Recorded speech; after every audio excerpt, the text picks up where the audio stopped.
Colosenses, el capítulo 1, Filipenses, Colosenses.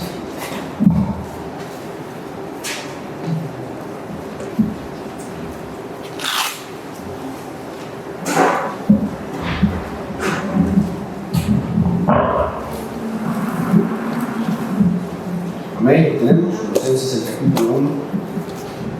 Nos vamos a leer todos juntos, por favor, versículos del 10, del 11, los que faltaron del 11 al 14. Colosenses capítulo 1, versículos 11 al 14. ¿Okay? Todos juntos dice: fortalecidos con todo poder, conforme a la potencia de su gloria, para toda paciencia y longanimidad, con gozo, dando gracias al Padre, que nos hizo aptos para participar de la herencia de los santos en luz, el cual nos ha librado de la potestad de las tinieblas y trasladado al reino de su amado Hijo, en quien tenemos redención por su sangre, el perdón de pecados. Vamos a orar. Padre, gracias, Dios, gracias por este día, gracias por tu palabra. Rogamos en el nombre de Cristo, tu Santo Espíritu nos hable a nuestros corazones. Nos ayude, Señor, a estar atentos, tener un corazón presto para escuchar tu palabra. Que me uses su poder con los enemigos. Gracias, Señor. Bendiga a ti, por Cristo Jesús. Amén. Pueden tomar su lugar.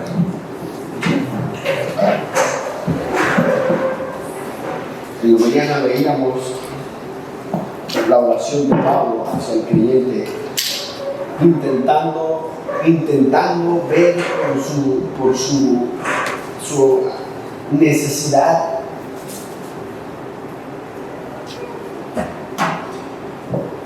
impulsada por la carne de un pensamiento, de un conocimiento, de una sabiduría que era animal, terrenal y diabólica.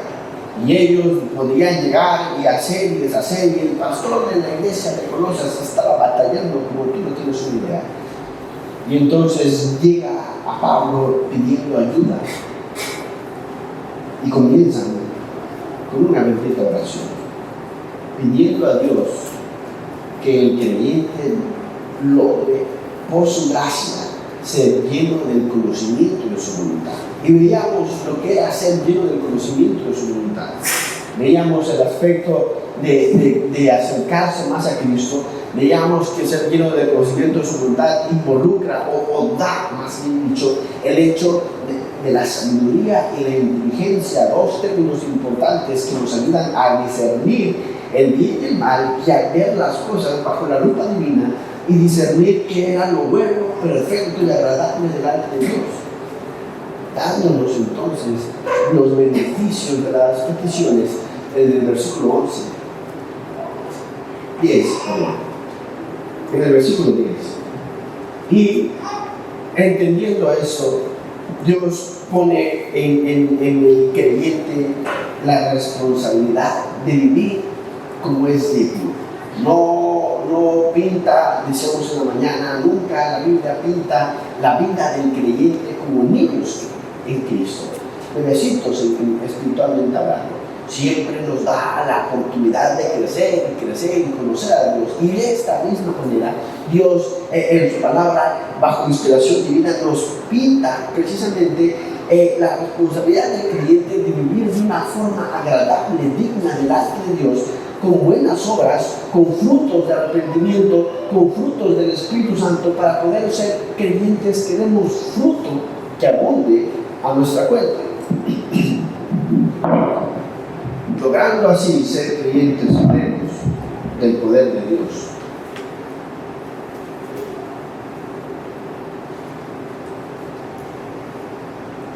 Ahora el versículo 11 introduce los efectos divinos que el creyente puede mostrar. El versículo 11 nos introduce precisamente a esta frase: la potencia de su gloria.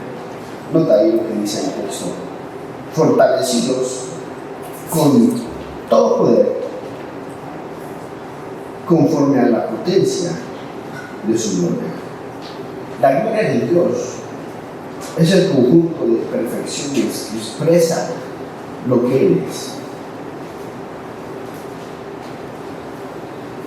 Lo que técnicamente conocemos como atributos de Dios. Sin embargo, el pasaje vincula la gloria de Dios con la comunicación del poder, y esto entonces hace del texto un desastre increíble gramaticalmente, porque son cosas que técnicamente no cuadran, pero a través de las obras de Dios cuadran. Entonces voy a mostrar en el ejemplo precisamente lo que Jesús mostró a través de su obra y su gloria y su poder estando en tierra, para poder entender esto, porque es lo que funciona. Ahora, si la gloria de Dios es el conjunto de las perfecciones que expresa lo que Él es, o sea, sus atributos en términos técnicos, y el poder de Dios van agarrados de la mano, esto quiere decir que es Jesús, ¿me explico?, quien mostró su gloria con su poder juntos en los efectos y comportamientos en su vida aquí en la tierra.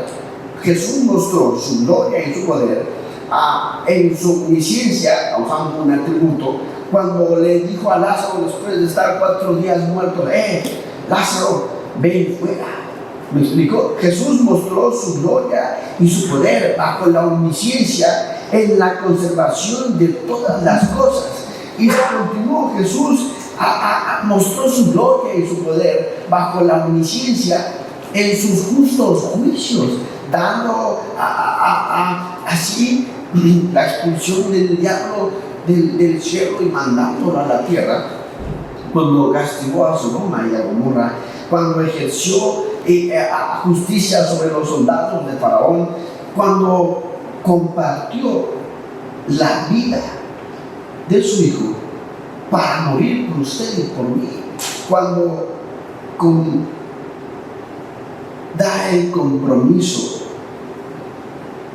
por la vida del creyente, mostró bajo sus atributos su poder y su gloria. Ahora, la gracia que tenemos aquí en el versículo 11 nos muestra un aspecto demasiado técnico que nos manda muy lejos. Nota, no pierdas eso de poder, su gloria, su forma de actuar.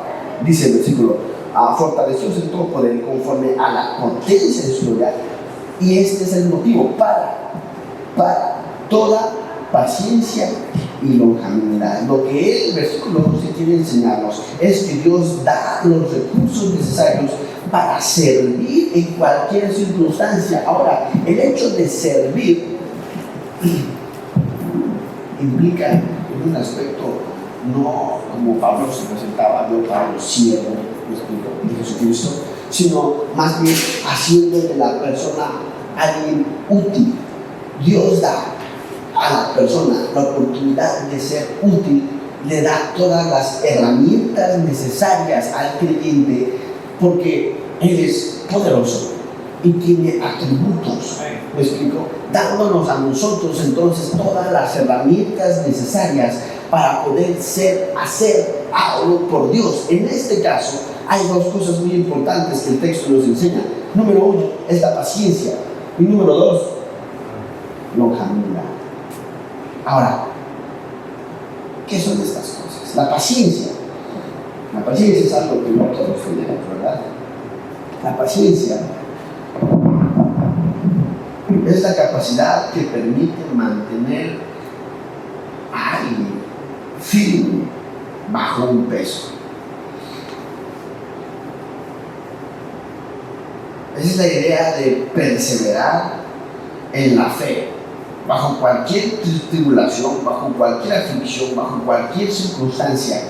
Eso es paciencia. La paciencia en medio de la tribulación se aferra precisamente a lo que es correcto, y en vez de desesperarse y tomar malas decisiones y salirse de la iglesia y enojarse con todo el mundo y dañar a alguien, la paciencia aguarda, se queda, espera, cuida, ve por quedarse en un lugar fijo, sustentable en el tiempo de la tribulación. También la gracia nos concede al creyente la longanimidad. Y eso en el sentido literal es traducido como un corazón grande. Es la capacidad de resistir sin tomar represalias entre cualquier provocación que venga al hombre. Eso es longanimidad. Eso quiere decir que el gozo que viene de la correcta imitación de Cristo es precisamente cuando el creyente se deja utilizar por el poder y la gloria de Dios, porque ya somos personas útiles, ¿me explico? Por el poder y la gloria de Dios, y entonces bajo la influencia de la paciencia y la longanimidad actuamos.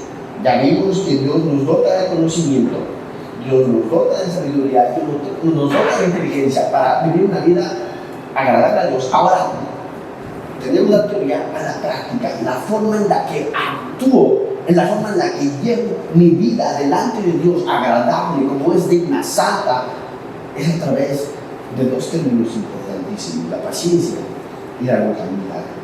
Quiero que entiendas esto. El Señor Jesucristo comparte los mismos atributos que nosotros podemos tener, en este caso la paciencia y la longanimidad. Él fue paciente. En el momento en el que Él fue agredido, Él no actuó con represalias. Tenemos ejemplo de una vida que logró llegar a la cruz sin pecado, que fue tentado en todo, y por esa razón tenemos un buen y perfecto ejemplo de vida. Y ahora nosotros, bajo la influencia del poder de Dios y la gloria, esto quiere decir todo lo que es Él, sus atributos, podemos ser útiles efectuando paciencia y longanimidad, así como nuestro Cristo lo hizo con nosotros. Así que vamos entendiendo. Ahora nota, casi entramos. Es importante entender esto, porque cuando lleguemos al último versículo y se nos diga lo del perdón de pecados, el hecho de no saber cómo vivir una vida, ¿me explico? Cómo llevar nuestra vida cristiana. Por eso es que si no sabemos cómo llevar nuestra vida cristiana en principios bíblicos, tampoco vamos a saber agradecer y retener y observar el aspecto de pedir perdón y el aspecto de ser perdonado de parte de Dios. ¿Me explico? Entonces toma atención al aspecto de llevar la vida. Así como en el versículo 11, para toda paciencia y longanimidad. El hecho de tener esto, hermanos, es un privilegio, es un atributo que compartimos con Cristo, es un gozo que produce en nuestra naturaleza reflexión y disposición, el gozo que viene de la correcta imitación de Cristo. Repito, que viene de la correcta imitación a Cristo. ¿Qué pasa? Que cuando el hecho de compartir atributos, acuérdate que tenemos los dos lados de la moneda: la sabiduría que es humana y la sabiduría que viene de parte de Dios. ¿Me explico? Entonces, hay una imitación a Cristo que es correcta y hay una imitación a Cristo que no es correcta. La imitación a Cristo que es correcta es aquella que viene revelada bajo el conocimiento de la llenura en nosotros. ¿Me explico? Y la imitación de Cristo que no es correcta es aquella que solamente llegamos a escuchar. ¿Por qué usted usa la Biblia? ¿Me explico? ¿Por qué usted usa la Biblia?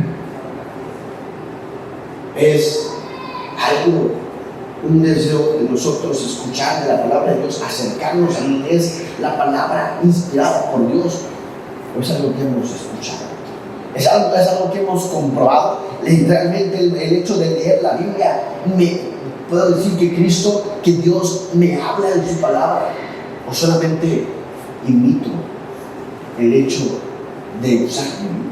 ¿Por qué viene usted a la iglesia? ¿Por qué viste como viste? ¿A quién imita? ¿Realmente imitamos el comportamiento divino bajo el conocimiento de la llenura de Dios en nosotros o bajo una imitación de una sabiduría animal, terrenal y diabólica? El hecho de caer en una imitación falsa de Cristo es para unas cosas ver blanco y ver negro, y para otras cosas decidir ver en tonos grises. ¿Me explico? Y cuando decidimos ver en tonos grises, es una imitación que Dios dice, no quiero eso. ¿Me explico? No es algo que yo comparto, no es algo que yo vivo, no es algo que yo enseño, es algo que cada uno de nosotros, bajo nuestro propio conocimiento, decimos, no tiene nada de malo. ¿Me explico? ¿Qué pecado puede haber?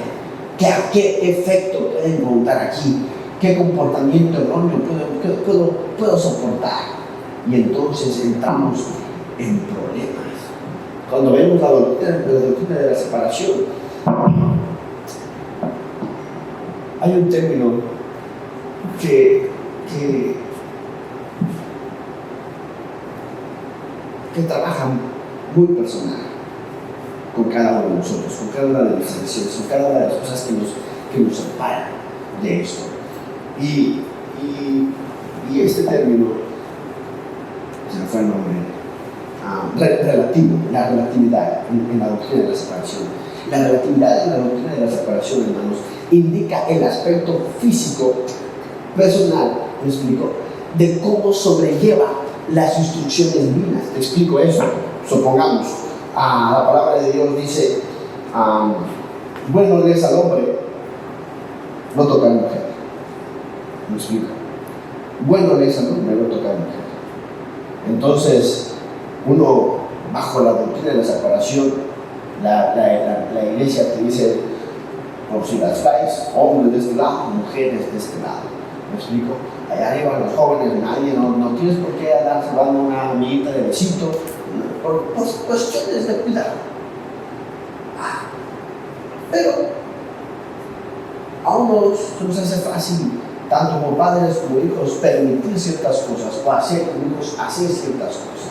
Y el hecho de permitir ciertas cosas quiere decir, pueden pensar, no, pues si las niñas toda la vida encerrados, pues el día que salgan van a hacer estas cosas. No. Eso es la relatividad en lo que Dios dice sí y lo que Dios dice no. Cada uno pone el nivel de grado de pecado. ¿Me explico? ¿Qué tiene de malo que el chavo llegue y salude a una dama? ¿Me explico? ¿Qué tiene de malo? ¿Qué tiene de malo que me vayan a carritos de la mano? ¿Qué tiene de malo? ¿Me explico? Hay algo que Dios establece bajo su santidad y Dios pone bajo el hecho de separar las cosas. Él es muy claro y dice no, o dice sí. No hay tonos grises. ¿Me explico? Otro ejemplo en cuanto a ver las cosas aceptables o no, es en ciertos términos completamente directos para nosotros, como la ganancia de almas. Muchos no ganamos almas por X, pero no ganamos. Es algo que da flojera, es algo que no lo vemos en ocasiones como una buena inversión y no lo hacemos. No es nuestra convicción. Sin embargo, es un mandato. Es un mandato, es una tarea que al no hacerla se desobedece. Y el que sabe hacer lo bueno y no lo hace. Y Dios dice que es pecado. Y es pecado. Pero usted puede venir a ganar almas, yo puedo ir y no ganar almas. ¿Qué cree? No vamos y pedimos perdón a Dios. Señor, no fue nada, perdón. ¿Por qué? Porque mi relativismo no entiende el efecto de ser. ¿Me explico? Mi relativismo dice, no es pecado. ¿Qué tiene de malo? No pasó nada. No lo hago. ¿Me explico? Cuando Dios dice sí y cuando Dios dice no. En este punto del relativismo se encontraban precisamente los creyentes de Colosas diciendo, pero mira, estoy viniendo a la iglesia, ok, gano almas, ok, participo, pero no me puedes decir absolutamente nada. Yo sé cómo vivir la vida cristiana, yo sé cómo educar a mis hijos, yo sé cómo hacer lo que tengo que hacer, y no me puedes decir absolutamente nada porque yo conozco.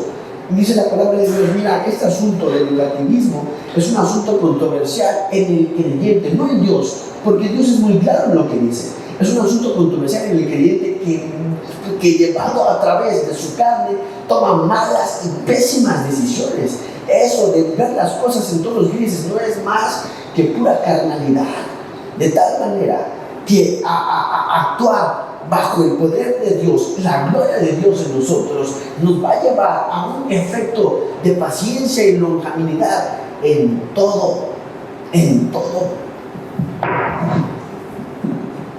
El hecho de llevar en disciplina a los hijos con paciencia es muy diferente a llevar a disciplina con los hijos con toda la intención y la naturaleza. El hecho de corregir con longanimidad a los hijos es muy diferente que actuar de forma recíproca. Tú crees de tal. Es muy diferente. Todos aquí somos hijos. Todos aquí recordamos la disciplina de nuestros padres. ¿Sí o no? Hay cosas que no se nos olvidan. Con Julito lo he experimentado. Y no digo que tengo mucha experiencia, pero Dios me ha dado un hijo demasiado inteligente, que tengo que tener mucho cuidado de las cosas que digo, de las cosas que hago. Ahora, en el hecho de actuar con ellos en cuanto a la disciplina, eso es muy notorio. Dios hacia nosotros nos da el ejemplo y nos corrige con paciencia, con amor, con longanimidad, nos permite avanzar, no avanzar, y nos guía, nos corrige, y con amor nos lleva. Ahora, nuestra disciplina, bajo nuestra propia sabiduría, nos lleva a ciertos errores que nos hacen perder el corazón de los hijos. Te explico. Todos, estoy seguro que todos, tenemos en la memoria una disciplina que nunca se nos olvida. Y bien lo dijo mi hermano, ¿te acuerdas? Si te voy a dar una monda que nunca se te va a olvidar. La reacción de los padres en el momento de la disciplina. Repito, yo me fui con Julito. En ocasiones, una vez estaba con él y me tiró un agua. Y la reacción, ellos son inteligentes. La reacción que uno hace, ¡hey! ¡Juega! ¡Te pegas! ¡Lo quitas! Y luego le das una buena. Te dije que no hagas eso. Esa reacción, él no lo olvida. No le va a tener miedo a la vara, le va a tener miedo a tu rostro. ¡Ey!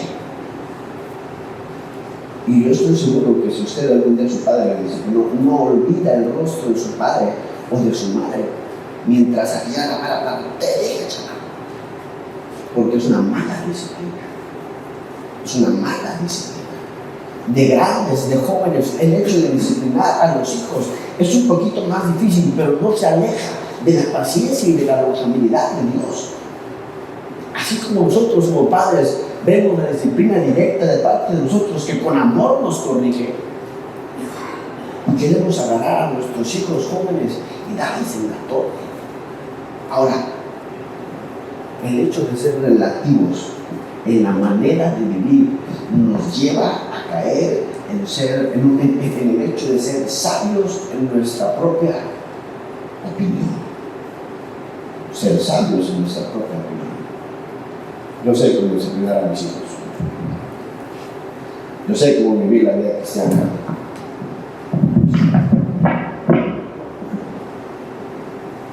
Si nos dejáramos llevar por el conocimiento que es Cristo, si nos dejáramos llevar por el conocimiento que es Cristo, nuestra hogar fuese completamente diferente. El gozo a través de servir a Dios, ser creyentes útiles con su poder y su gloria, nos da dos herramientas importantes: la paciencia y la longanimidad. Esto nos permite soportar las pruebas con gozo, cantando, alabando al Señor en forma personal. y también para otros. Uno pasa por pruebas, por dificultades, y lo que nos va a mantener aferrados a Dios es la paciencia. La paciencia va produciendo en nosotros fe. Y ahí está, espera, no te vayas, no te agüites. Sí, hicimos mal. Hay padres que no pueden con sus hijos. Paciencia. Hay hijos que no pueden con sus padres. Paciencia, paciencia, paciencia. Y a la hora de ser confrontados con el problema, te dije, longanimidad. Qué diferente, qué diferente. Hijo, no sabes cómo le cambiarías la vida a tu padre si solamente reaccionas como es digno del Señor.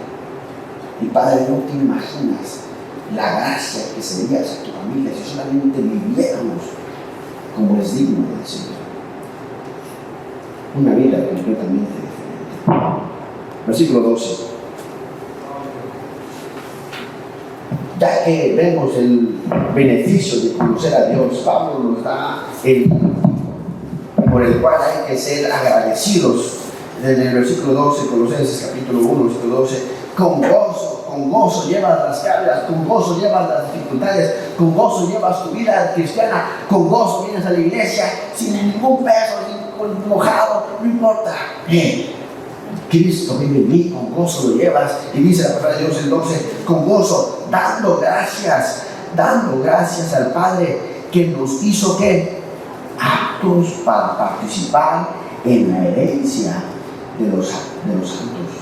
Nos hizo aptos, es la palabra para hacer a un molde, es decir, somos adecuados para algo, somos moldeados, somos rediseñados para ser compatibles con algo que éramos incompatibles.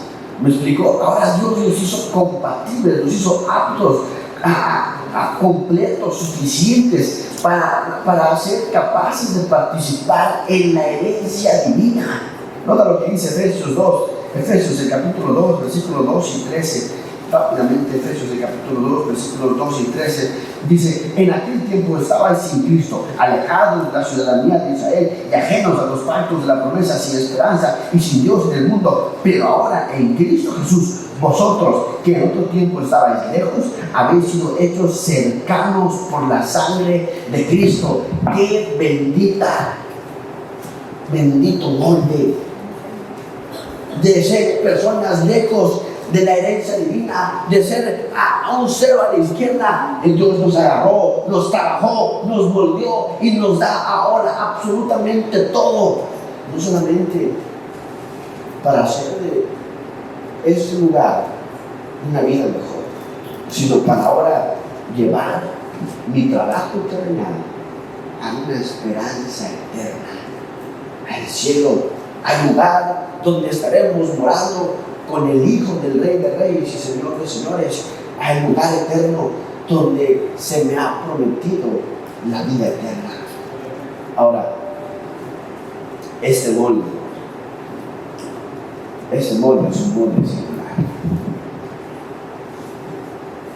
Dice la palabra de Dios que aún no hemos visto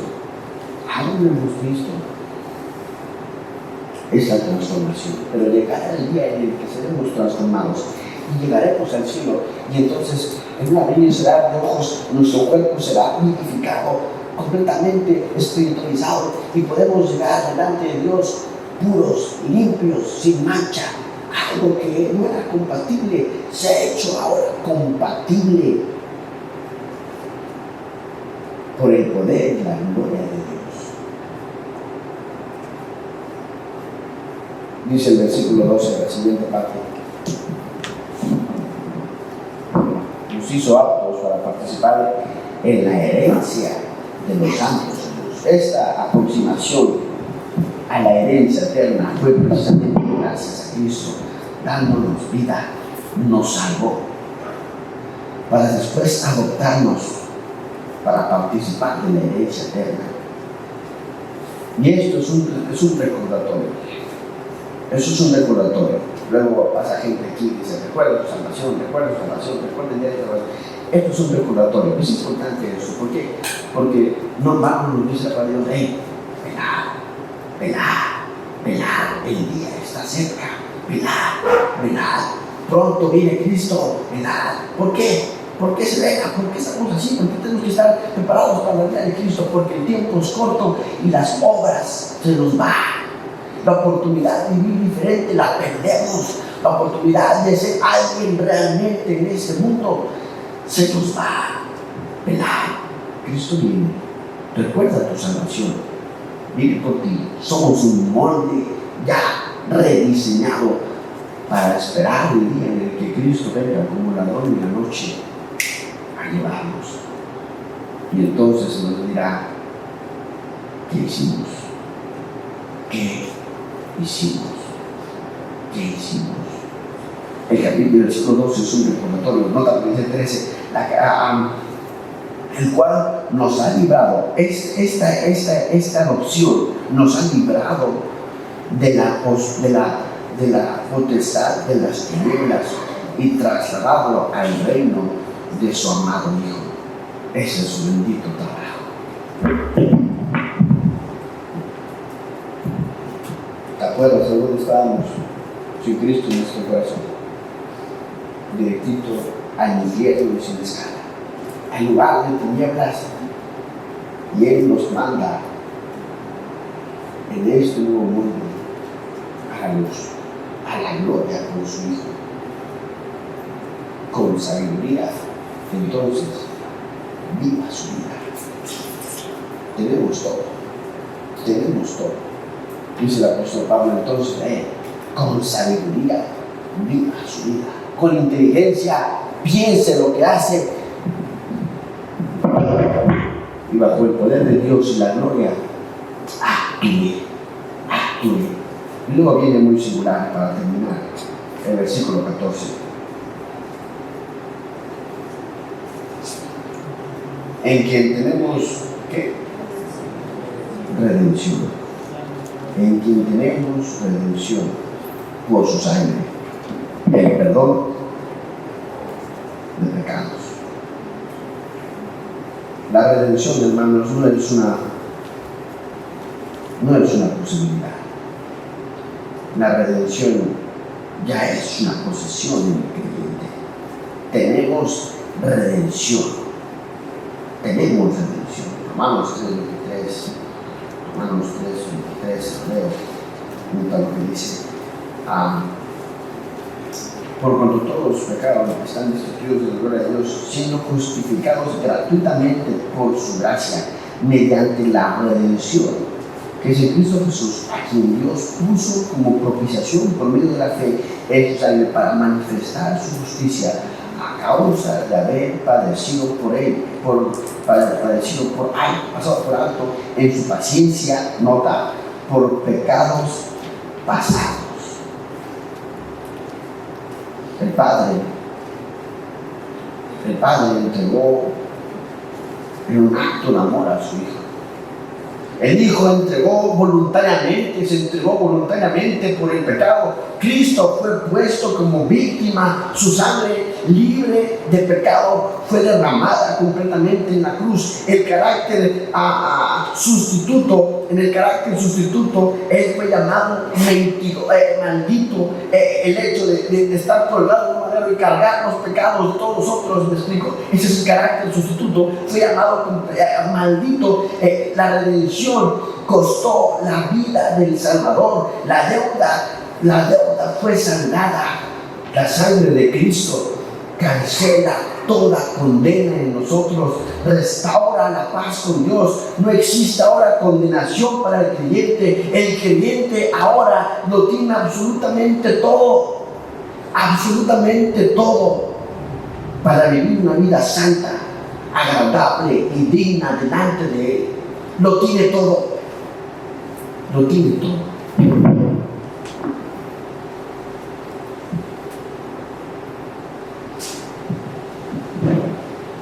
Llegamos a un punto singular. Ya somos salvos. Ya vivimos nuestra vida. Llegamos al presente. Y lo que hemos hecho a lo que nuestra sabiduría nos ha permitido avanzar, nos ha llevado a lo que somos usted y yo hoy en día, a lo que nuestro conocimiento y nuestra madurez nos ha permitido llegar. Es lo que usted y yo somos hoy en día. Ahora, para poder continuar, si ya lo tenemos todo, si Dios nos da todo, solamente es llevarlo a práctica. Pero hay algo que nos estorba, hay algo que cargamos en nosotros que nos estorba, y lo vemos en el versículo 30, y esto es nuestro pecado. El hecho de llegar a Dios y confesar de la forma correcta nos libera. ¿Te acuerdas de la Biblia? Señor, quita, borra mis rebeliones, lave más de mi maldad. Soy culpable. Y entonces, cuando quitó esa carga de pecado, fue útil. El hecho es que nuestro pecado acumulado, el pecado quiere decir que no se confiesa, es un estorbo grandísimo en nuestras vidas. El pecado que no se confiesa es un impedimento para vivir una vida santa. ¿Sabes por qué? Porque al no haber arrepentimiento, al no llegar delante de Dios y pedir perdón por lo que hiciste, entonces llega a ser relativo para nosotros. Y al ser un pecado relativo, lo hacemos una y otra vez. ¿Por qué no puedes cambiar? ¿Por qué no podemos vivir una vida santa, mejorar? Porque nuestra sabiduría nos hemos atorado a través del pensamiento relativo, diciendo: olvidé pedir perdón por mis pecados. No me acuerdo de lo que hice hoy. No me acuerdo de lo que hice ayer. No me acuerdo de lo que hice la semana. Pues ya. Y aquí lo traes. Y aquí lo traemos. De tal manera que ese pecado sigue afectando a mi nuevo hombre. Porque mi viejo hombre está viciado. Somos revestidos. ¿Me explicó? Mi viejo hombre está viciado. Proveyendo en mí acciones carnales, dejándome completamente en mi inteligencia, en mi sabiduría, y en vez de actuar correctamente, vuelvo a caer una y otra vez. Él lo dejó todo por nosotros, todo. Sufrió en la cruz por ti y por mí. Llevó el castigo. Su sangre fue completamente derramada para el perdón de sus pecados presentes, pasados y futuros.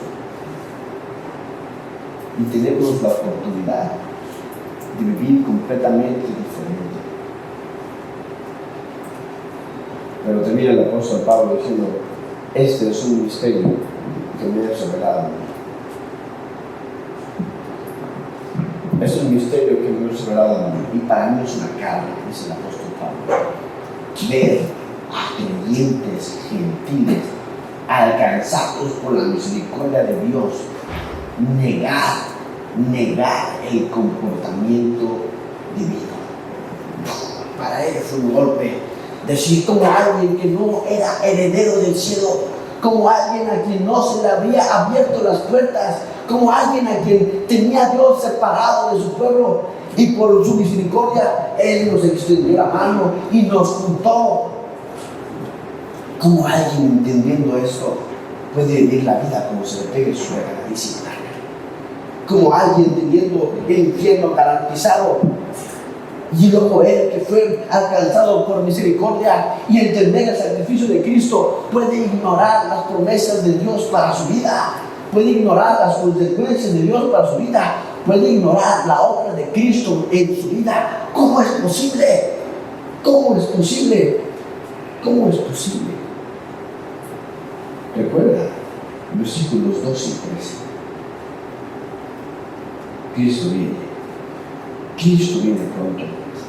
Somos adoptados. Fuimos moldeados para ser herederos del cielo. Llevamos su apellido. ¿Qué haces con eso? ¿Qué hacemos con eso? Vivamos una vida agradable delante de Dios.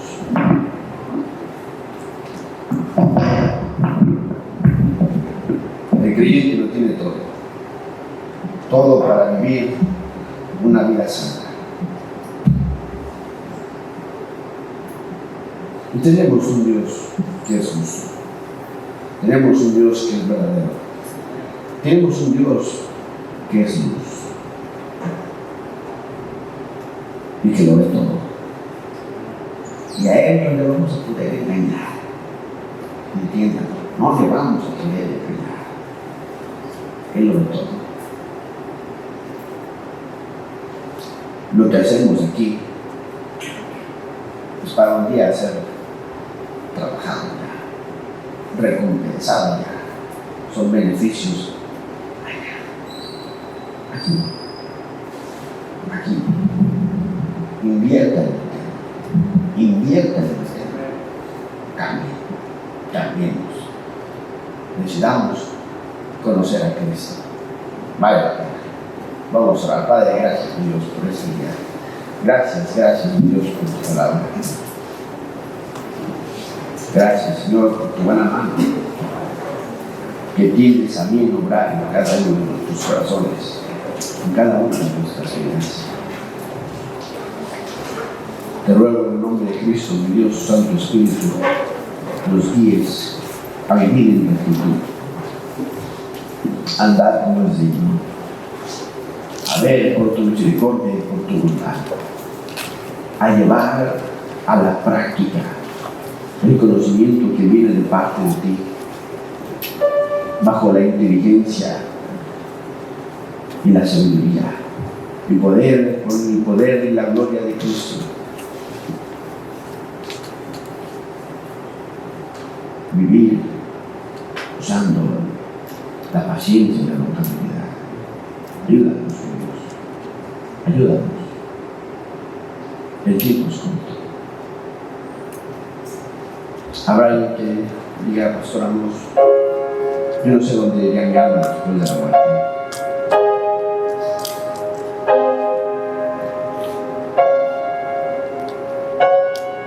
La palabra de Dios enseña 4 puntos muy importantes de cómo usted puede tener la seguridad de que su alma va a ser. Habrá alguien así. Habrá alguien que diga, que no sé dónde va mi alma, levante su mano. Queremos mostrarle con la vida cómo se puede tener esta seguridad de salvación. Habrá alguien así.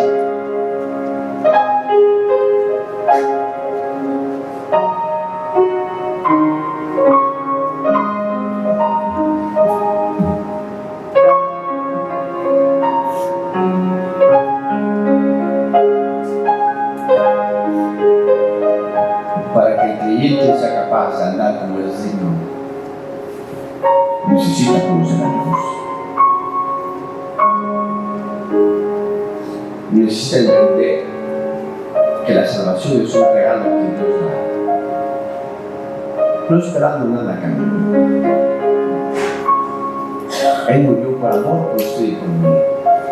Se entregó, dio a su Hijo. Voluntariamente el Hijo se entregó. Se hizo carne, se humilló.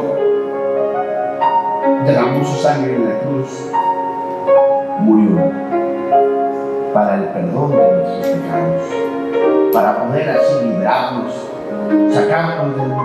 comprarnos del mercado de esclavitud, sacarnos del mercado de esclavitud y dejarnos libres, para que en esa libertad usted y yo podamos comportarnos precisamente como es digno, para que en esa libertad que Dios nos da podamos gozar de nuestra salvación, tanto aquí en la tierra como en el cielo. Tenemos un Dios vivo y verdadero. Tenemos tantos privilegios que perdemos por nuestro mal comportamiento, que perdemos por nuestro lejos caminar de Dios hacia Dios. cualquiera, pues, que sea amigo de este mundo, se constituye enemigo de Dios.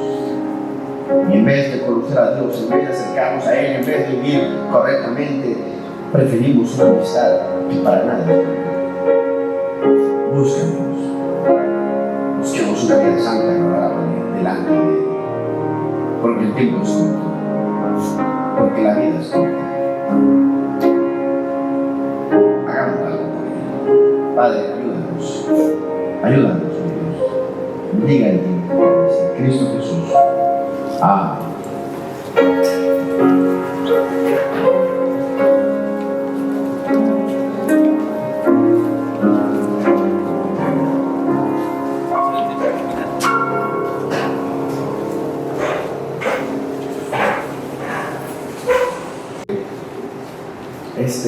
Este mes, hermanos, estamos orando. Ven con nosotros a santificarnos y traernos y lo vivemos en el corazón. Dios quiere hacer algo con nosotros. No desaprovechemos las oportunidades. Amén. Vamos a coger, hermanos, nuestros ofrendas, por favor.